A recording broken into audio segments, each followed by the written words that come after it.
bearish Fibonacci retracement strategy. Welcome back, traders. In this video, we're diving into one of the most reliable techniques in technical analysis, the bearish Fibonacci retracement strategy.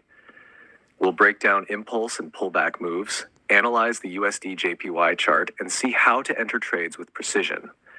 If you've struggled to find solid entries in a downtrend, this strategy can help you spot high probability setups with confidence. Let's get started. What is a bearish trend? First, let's talk about market direction. A bearish trend means that prices are moving lower over time, forming lower highs and lower lows. You'll notice this clearly in the USD JPY chart. Every time the market pushes down, it forms a new low. Then it pulls back slightly, but fails to reach the previous high. This pattern of weakness is a sign of strong bearish momentum. Recognizing the trend is crucial because you want to trade with the momentum, not against it. Impulse and pullback moves. Next, let's talk about structure. Every trend is made of two types of moves. Impulse moves. These are strong pushes in the direction of the trend. In a bearish trend, that's a series of strong red candles dropping quickly. Then comes the pullback, a temporary reversal against the trend. This is when many traders get confused or enter too early. But here's the key. Smart traders wait for the pullback to finish and then re-enter in the direction of the trend. And that's where Fibonacci comes into play. The Fibonacci retracement tool is used to measure how deep a pullback goes. It's based on mathematical ratios found in nature and in the markets. The key levels we focus on are 0.382, 0.5, and 0.618. Let's apply the tool. We take the swing high, the top of the impulse move, and drag down to the swing low, the bottom of the move. This reveals the retracement levels. Most often, the price pulls back up to the 0.618 level before continuing down. It's like a bounce, but it fails to break the trend. On our chart, you can see how these retracement levels act like resistance zones during the pullback. Once price hits the 0.618, sellers step in and the next impulse begins.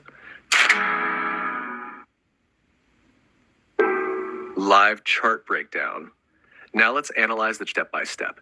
We see a strong downward impulse. Price drops hard. Then we get a pullback right up to the 0.618 retracement. As soon as price reaches that level, the move stalls and the next wave down begins. We repeat this across the chart. Each time there's a pullback, it lines up near the Fibonacci zones, and then the bearish trend continues. This gives you a consistent entry strategy. Wait for price to retrace to 0.5 or 0.618, then look for signs of reversal. Targets using Fibonacci extensions, 6-15. Once you enter a trade, where do you take profits? This is where Fibonacci extension levels help. We use levels like 1.618 and 2.618 as take profit targets. Here's how to do it. Take the same impulse move and extend the Fibonacci levels downward. You'll get your projection targets. In the chart, you'll see how price reacts to these zones. Often it touches 1.618 before consolidating or reversing. This gives you a clear plan. Enter on the retracement, exit at the extension. And final tips. Now, a quick reminder about risk management. Always use a stop loss.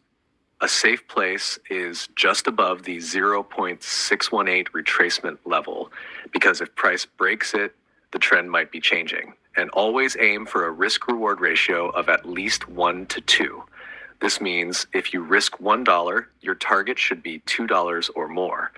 This keeps your strategy profitable over the long term. Thanks for watching. If you found this breakdown helpful, don't forget to like the video, subscribe for more trading strategies, and comment below if you'd like to see the bullish version of this setup. Happy trading, and see you in the next video.